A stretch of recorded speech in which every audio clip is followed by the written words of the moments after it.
I'm going to speak a bit about what data privacy is, what data governance is, and in the future slides, what I'm going to do is I'm going to explain the relationship that these, like data privacy and data governance has, and sort of like certain dangers that can be brought out about AI if it goes unchecked. So data privacy is basically the ability of anyone, any of us, to be able to have control of how our personal information is accessed. So there's also like a government element here because data privacy requires proper handling of all personal data, especially like sensitive data, like data on health or race, for instance. So one of the things I'm going to go on to explain and explore is how a lack of proper governance of AI tools can compromise the integrity of someone's data privacy, which is super important. And obviously this clearly poses a threat to like our safety and how comfortable that we are online. And then data governance, which is like my expertise, or it's kind of what I work in more so, is referring to a data management concept. So basically what data governance is this is a definition I got from a lady called Nicola Ascombe, who calls herself the data governance coach. Love her, by the way. And she describes data governance as the cross-functional discipline of managing, improving, monitoring, and maintaining data. So this process facilitates effective and efficient data management and utilization within like a business sort of context. So we're getting into the thick of things. With regards to AI being unregulated and the dangers, there are loads. You've probably all heard of them. I'm not going to focus on all of them because I only have 20 minutes. But the ones I wanted to focus are the first three. So racial bias or any sort of bias like gender bias or data privacy breaches and deepfakes. And obviously there are loads of ethical concerns that arise based on this. What have I written here? So yeah, generative AI is a newer phenomenon that has come about in the mainstream, like I mentioned, ChatGPT, and there's still like a lot of lack of clear boundaries in the way that it should be governed, as well as like a lack of a sound legal framework, and this like inhibits sort of AI being used in the correct way, and it kind of focuses or it allows sort of the dangers to go unchecked, like I said. So yeah, like I said, there's racial bias, privacy breaches, and yeah, these are only a few examples of many. So I'm going to start with the issue of bias. So I think for me, a question that's important to ask each other as people who work in technology in the Arab world, or like people who come from Arab Muslim backgrounds, is who is building the tech? So who's building these machines and what implications does that have, right? So I think machines obviously are only as impartial as the people who build them, right? Bias is everywhere. And I think that has come to the fore a lot. So human beings rely on complete and accurate information in order to produce an output, right? Like when you guys were all in university, you needed to read the research paper in order to output something, and that you were relying on that information. And it's the same with machines, right? They rely on the information that we give them or we program into them. So obviously, as I said, the systems are going to be biased based on how they're being developed, and this can create algorithmic discrimination. And a good example of this is like the impact it can have on communities that are marginalized on a global scale. And one of the examples I think that is like super interesting to me is sort of looking at the data set that is available to all of us. So the internet, I'm sure we all have access to the internet. So there was actually a study showing that was done showing that by teaching an AI tool to search the internet and reading what us humans have already written, the tool or system can like sort of produce prejudices against women, for instance, or people of color. And I'm going to go into like a quick case study after this. So yeah. Continuing from what I was speaking about previously, there was a case study in Apple. I got this from an article written in 2017, so this information is like as of 2017. So yeah, as of 2017, 68% of Apple staff were male. So of course, due to this fact, the culture was obviously going to be a more male-dominated one. And implicitly or explicitly or however, this trickles down into the tech that they're building, including actually how emojis that we use on our phones show up, for instance. I don't know if you guys do that. When I'm texting, I'm always like, water, and then the water emoji comes. That's how I do it. So this is like a similar thing, right? So in multiple recorded instances, users found that when they're typing the words or abbreviation CEO, it was a male emoji that was coming up. And I didn't want to put all the pictures in, but source, trust me, bro, no, it's real.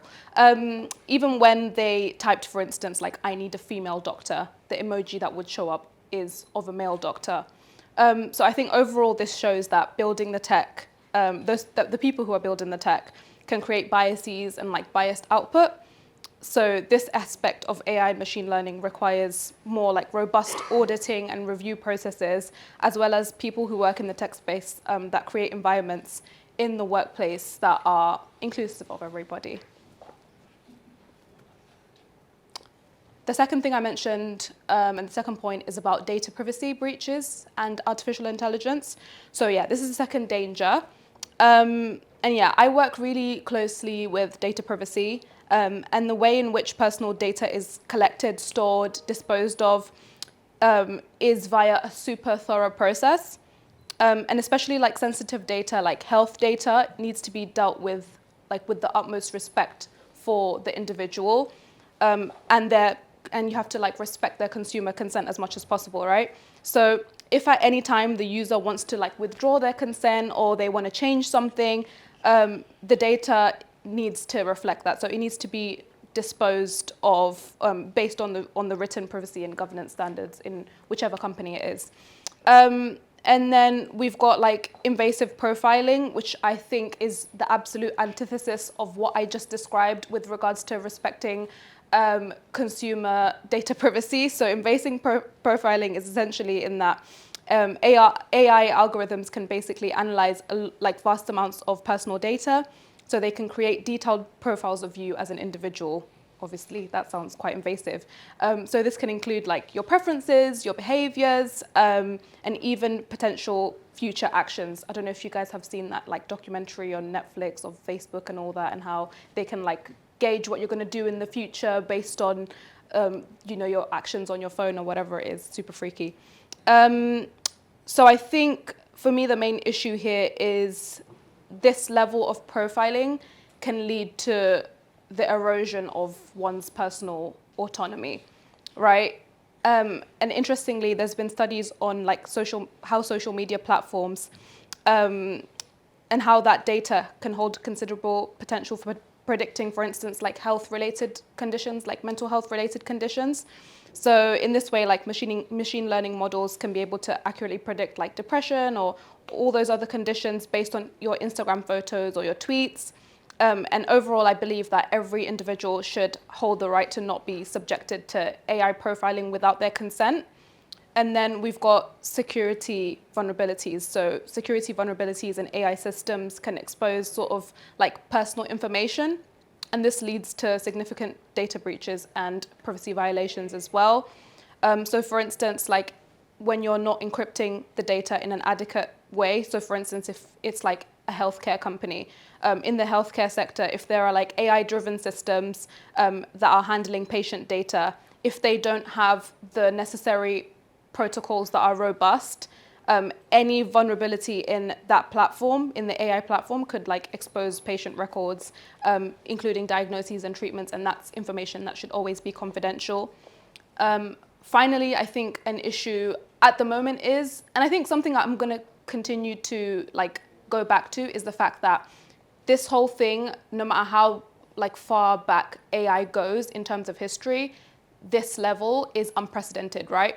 And I think the frameworks that are built around it need to match what's going on right now. So I think in a lot of companies, there can be like a lot of smoke and mirrors. So essentially meaning just that there's a lack of transparency on the decision-making processes around AI. And obviously this can definitely raise concerns with regards to data privacy. So that's point 2. At least in contemporary terms, it is not. What if I were to tell you that I'm not even a human being? Would you believe me? What is your perception of reality? Is it the ability to capture, process, and make sense of the information our senses receive? If you can see, hear, taste, or smell something, does that make it real? Or is it simply the ability to feel? I would like to welcome you to the era of synthetic reality. Now, what do you see?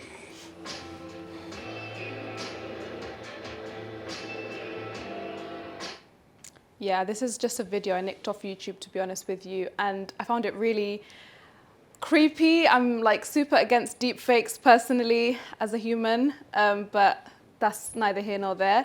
So, okay, let's go into deepfakes. I'm sure everyone knows what a deepfake is, but for the purposes of bringing it back to basics, I think I'm going to give you the Merriam-Webster definition, which is an image or recording that has been convincingly altered and manipulated to misrepresent someone as doing or saying something that was not actually done or said. So, again, like I said at the beginning of the presentation, what could go wrong? A lot, in my opinion. I think before anything, before any sort of qualitative or quantitative research that we can do, I think as humans, or as me personally, let me speak on my own behalf. For me personally, I think that deepfakes have the capacity to be deeply unethical. It's essentially an artificially engineered image or video of someone doing or saying something that they didn't do, which is super invasive. And again, it goes back to the point of ridding us humans of our autonomy to an extent, to a large extent.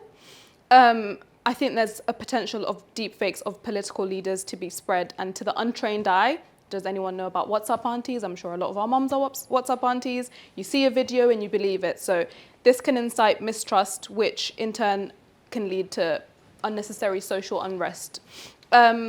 I think also institutions like media organizations or governmental bodies, once stuff like this happens, in my opinion, they could face credibility issues if their content is manipulated via deepfakes.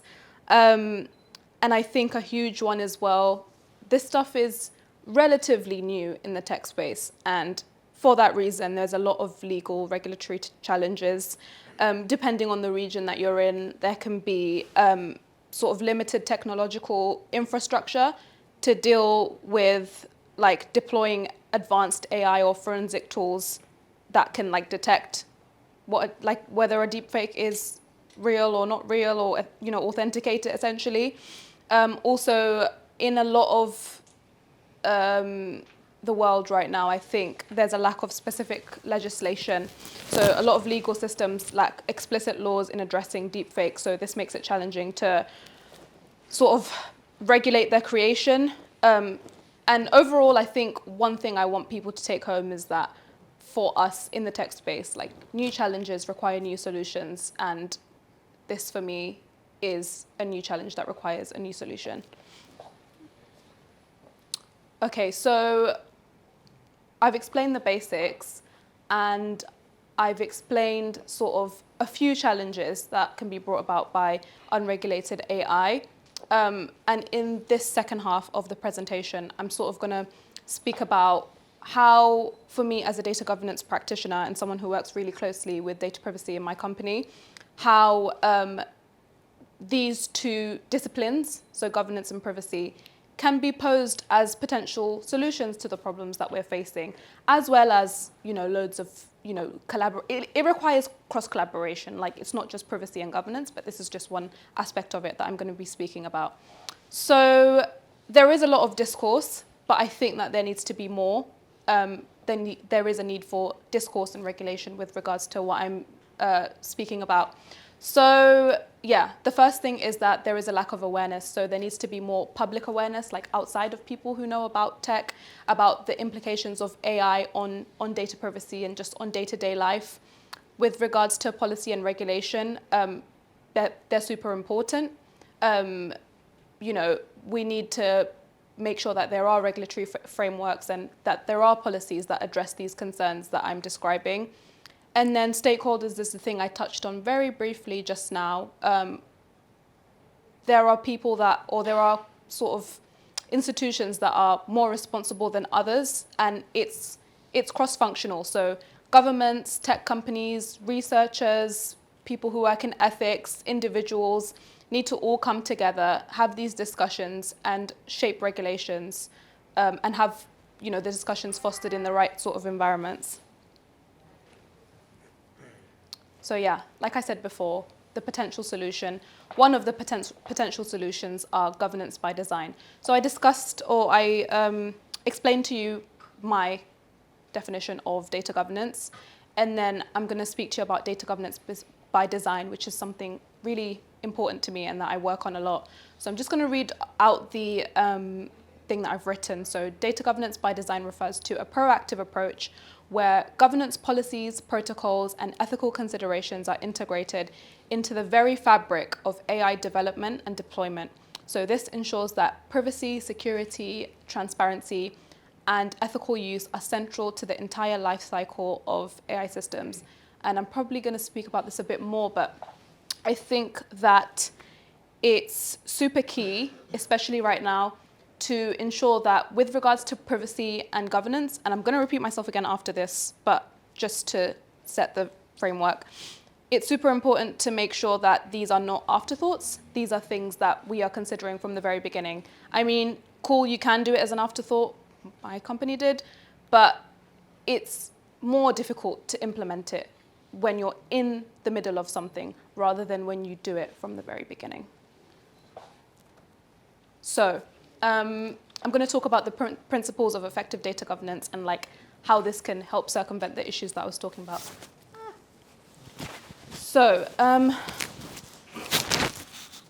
one of the principles is transparency. So there needs to be like more transparency around the decisions that are made and more open communication. So this is a key principle of effective data governance. So with regards to clarity and explanation of AI decisions, there needs to be more clarity in how decisions are made.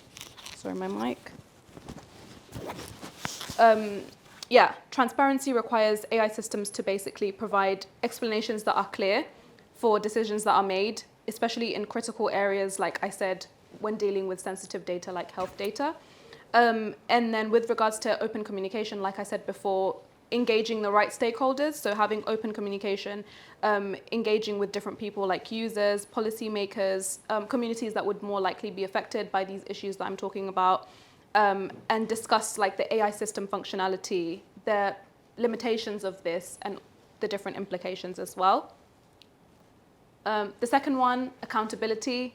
People hate this one, but I think that it's super important. I think the first thing is auditability. People hate audits, and I understand why, but they are super key in any business. So having regular audits of AI systems, algorithms, data pipelines are super essential to ensure that there's compliance with the governance standards that you've already set out. This can help sort of like detect biases and ensure that adherence to all of the ethical guidelines that you've laid out.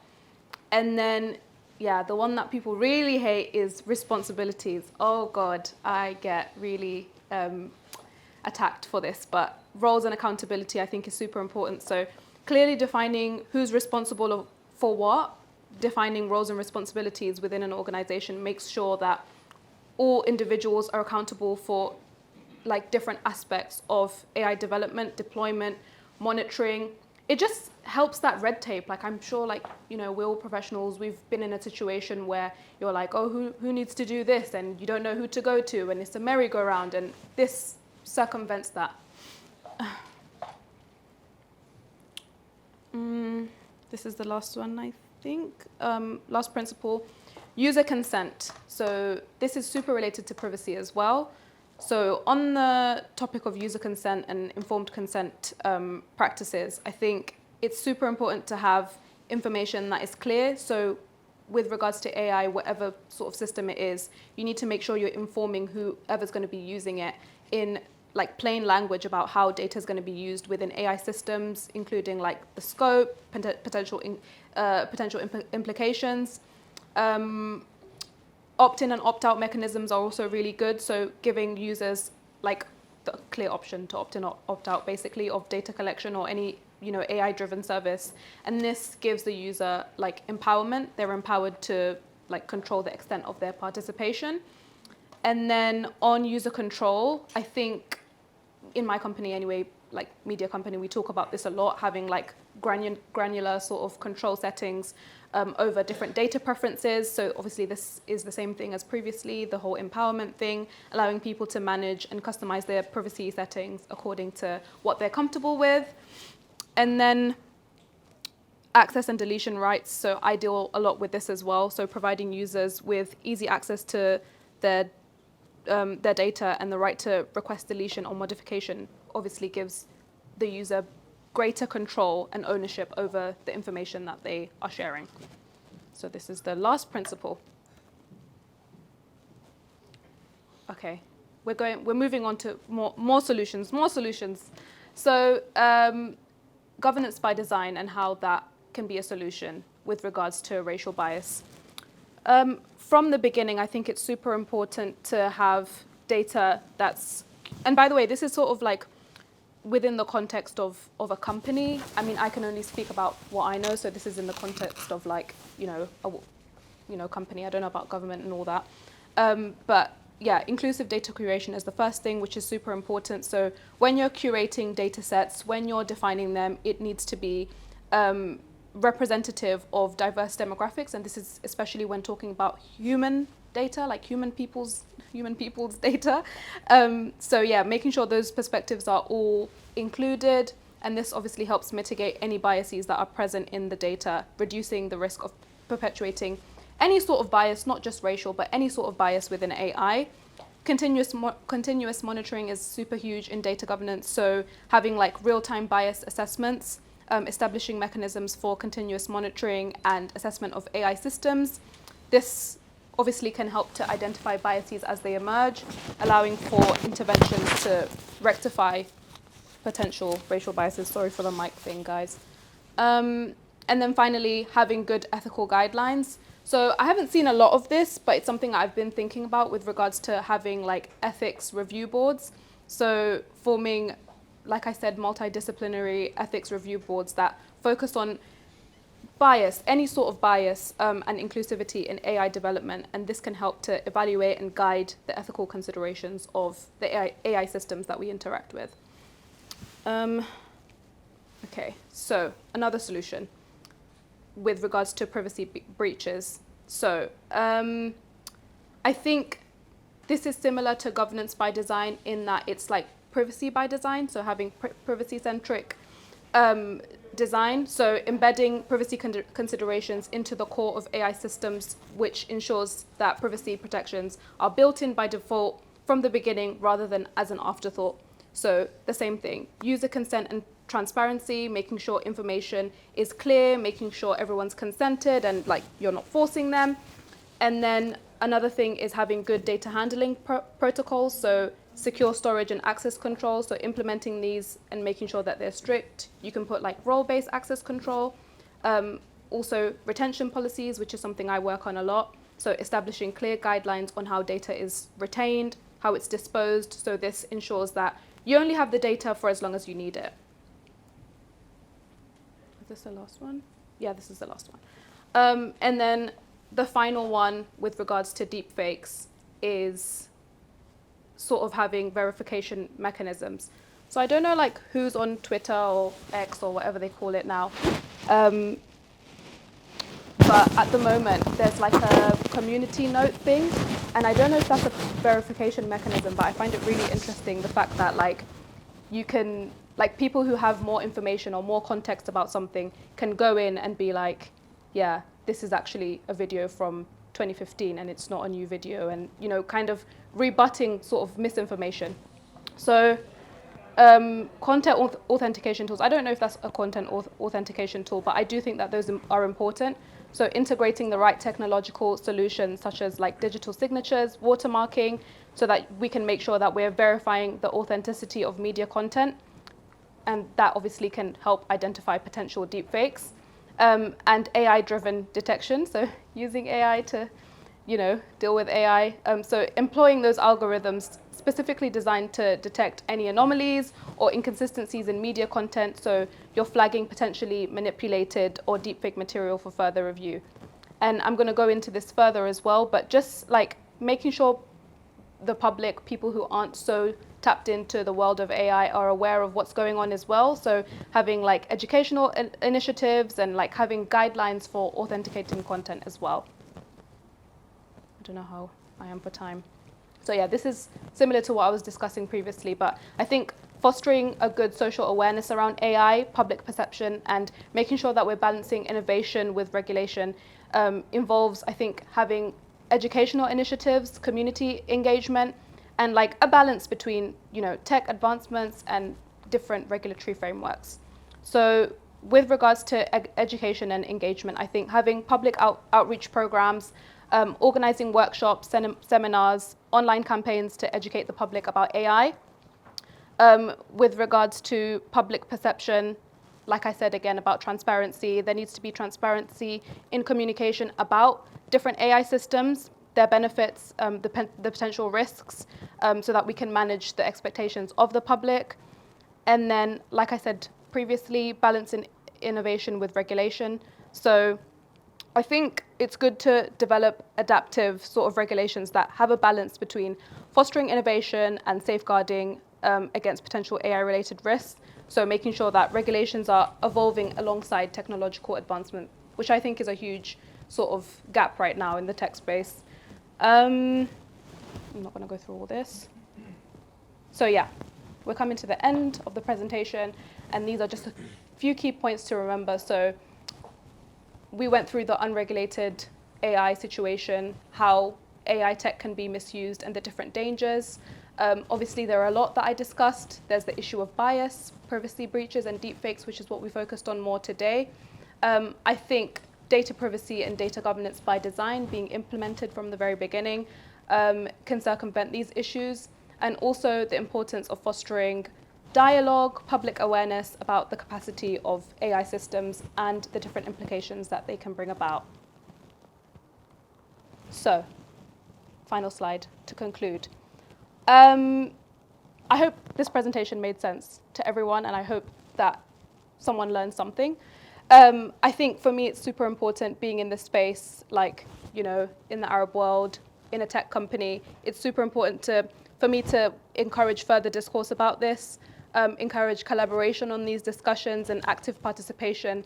And I think we all have a role to play, even if we're not policymakers, but we do have a role to play because we are subject matter experts in all of the different things that we do in our respective professional roles. So yeah, I think it's super important for us to be involved in the shaping of policies and practices related to AI and data privacy. So yeah, that's me. Thanks, everyone. That's like coming undone. Oh yeah, questions. Questions?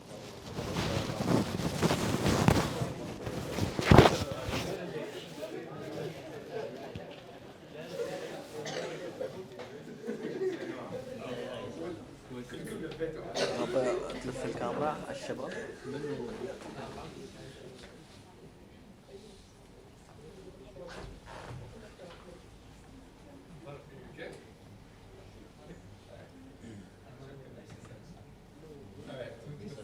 So we've had me this beginning to ask you a question.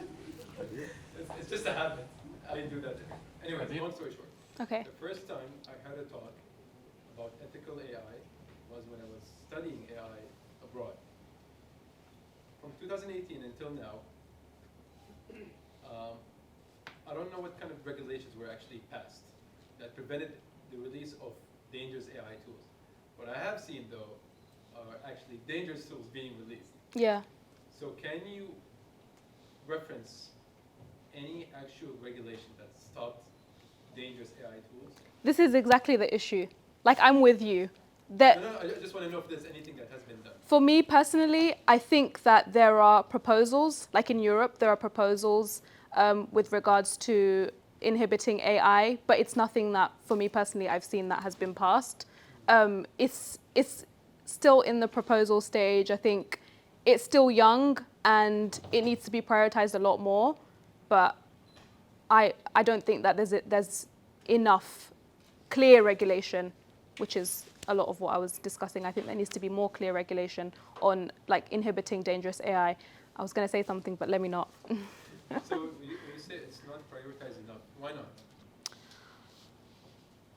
Because clearly when we see that Morgan Freeman like video, that invokes a sense of anxiety, right? Like you don't want that to be you tomorrow. Yeah. Yet nothing has been done. So why isn't it prioritized? You know, I think I'm going to go philosophical on this one. The way in which we live as humans, us as humans, the technology that we have access to has evolved far more rapidly than our brains could ever evolve.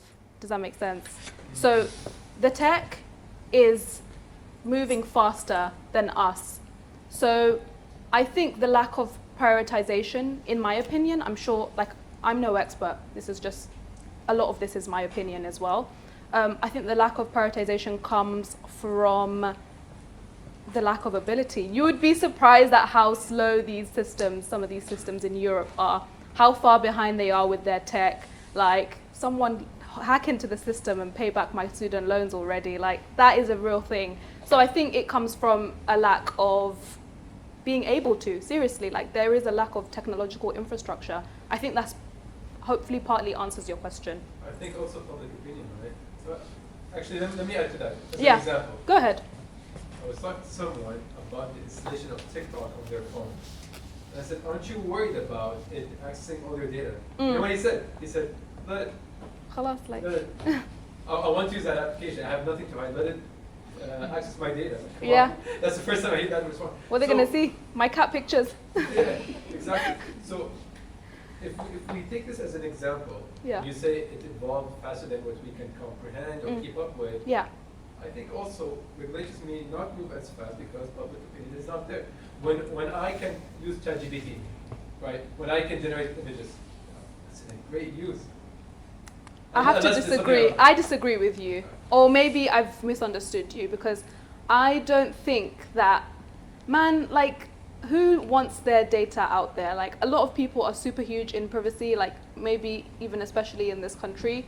I know I am super huge in, like, you know, privacy. Not that I have anything to hide. But I think with regards to public opinion, I do think that public, you know, if you were to ask a member of the public whether they want all their data out there, whether they want their sensitive data being mishandled, I think they would say no.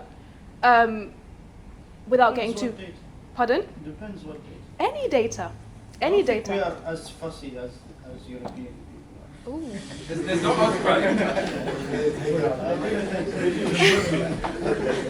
Do you know what? At the end of the day, I do think that if you're not as fussy about any data or, you know, data that's not as important to you, I do think that there should be a line. There should be a line with sensitive data at least. There should be a line, like I said, I think the main one that I always go back to is health data. I think that there's a lot of businesses that benefit from having a lot of unregulated data. So I think that's also like partly where it stems from. I think people don't know how it can be misused. That's Yeah. why they're okay with it going. So they don't know how bad can it go. Yeah, exactly. Until it goes bad, exactly. And that's why for me it's super important to like educate people, because maybe a lot of us, or all of us maybe in this room, are familiar with what could go wrong. Or maybe we're not familiar with it because it hasn't gone as wrong as it potentially could go. But having these conversations, like even at home with your parents, having these conversations with family members is super important to make sure people are as clued up as possible. Maybe they're waiting for a real catastrophe to happen. Yeah, akhi, how many real catastrophes do you want to happen? There's been, yeah, I think the fact that, you know, someone can take your image and do whatever they want with it, for me, is already a catastrophe in itself.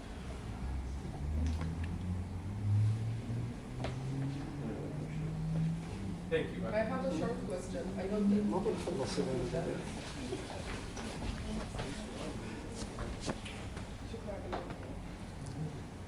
So my question is, first of all, thank you for the presentation. My question is, are privacy policies deliberately long for people not to read them? Oh. Good question. That's a funny one. Do you know what? I think that when you're dealing with data privacy, I don't know about this country, but I know within the UK, like, it's a super important thing that people need to consider, and there's a lot to it. And I think for that reason, you want to make it as robust as possible. You don't want to miss a thing. And people hate us, privacy and governance people. And I get it. We're not doing the fun coding and the machines and the this and the that. I get it, you know? But at the same time, without this, the tech that you're developing and releasing in the way that I described can go wrong. So I'm really sorry that the policies are long. Usually they just accept it. They don't read it. So I'm thinking it's deliberately long. I mean, it depends on the company, right? I think for some companies, like, they're doing it to cover their backs a bit, so they're making sure that, you know. But I do agree in the sense that maybe we could do something with regards to making it easier for people to read, because it's not fair as well. Like, everyone accesses the internet, right? Yeah. Not everyone is, like, my mom still doesn't even know what a cookie is. Like, she's like, cookie, like, what's this, you know? So, like, I think the language does need to be clearer. Like, I do agree with that. And that is something that, like, for me personally, in my company, like, we have these discussions and, you know, we're working on it. Yeah. So, sorry about the long, the long policies. Marie, the mic is coming to you. Okay, just I'll keep it short. Thank you for your time. Initially, one of the things that brings a warm feeling to myself is when I see the U.S. and Europe or the UK slap, Google and Facebook and the likes with huge, ridiculous fines. Of course, for them it's peanuts. Yeah. But at least setting them straight in a way that we're paying attention to what you guys are doing. However, I'm sure that all of those practices that got fined and stopped in the UK, US, and the like are still being carried out in Oman and the rest of the Middle East. How can one even begin to get them to adhere to the same standards, at least, they have in the US and apply it in Oman as well? You know what? I think these are like personal conversations, because I don't want to go too far into it, but I think that you cannot necessarily apply what's going on in the UK to Oman directly. First of all, you need to have a good understanding of the climate here with regards to data regulation and, what kind of data do you even collect? What's the scope of it, I think, first of all. And I just think that for a country like this, it needs to come from government. Like, it needs to come from the Ministry of Communication. It needs to be a project that people are prioritizing. Like, we need to look at the different priorities with regards to communications, with regards to technology, and prioritize. And if that means putting heavy fines, I mean, people used to drive around here crazy, and then the radars came and people are now more careful. You need to have consequences for the action. So I do think that fines can be good, but I think sitting and discussing what consequences would be suitable for different companies or different sectors, I think is super important. So not necessarily like to apply what's going on in the US and UK. I think my answer is basically looking at the sphere and looking what the people here would respond to more so with regards to those consequences, because I do think they're important.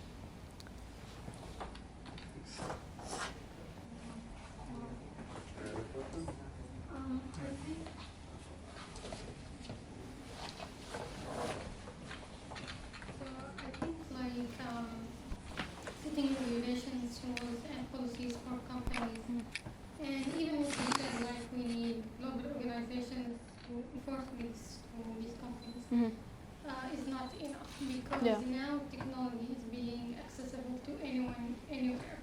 and it's easily accessible. The best technologies and the best companies are actually becoming accessible to any person with a computer and internet connection. Yep. So I think the best thing that we need to think of doing now is that we need to think of developing new technologies Yeah. that help control the misuse of these other technologies, AI and so on. Yeah, yeah.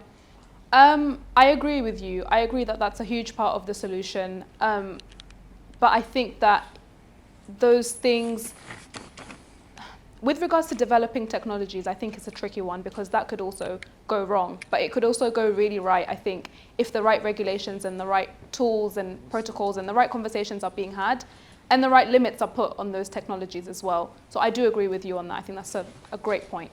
Yeah, because you can see like maybe in the UK and USA, people there care more about privacy and so on, but in the other side of the world, like Yeah. China and so on, these people in these countries, they don't care about values and the more important stuff. They just care about making money and making things profitable. So they will do whatever like to just make it work. Yeah, yeah. For me, I think that point also goes back to the whole public opinion thing. I don't know who was talking about that, but I think for regions in the world where they don't care, I think discussions need to be had on why they should care and why it is important, because a lot of it does come from like a lack of information or misinformation in general. So I do think that's a really valuable point as well.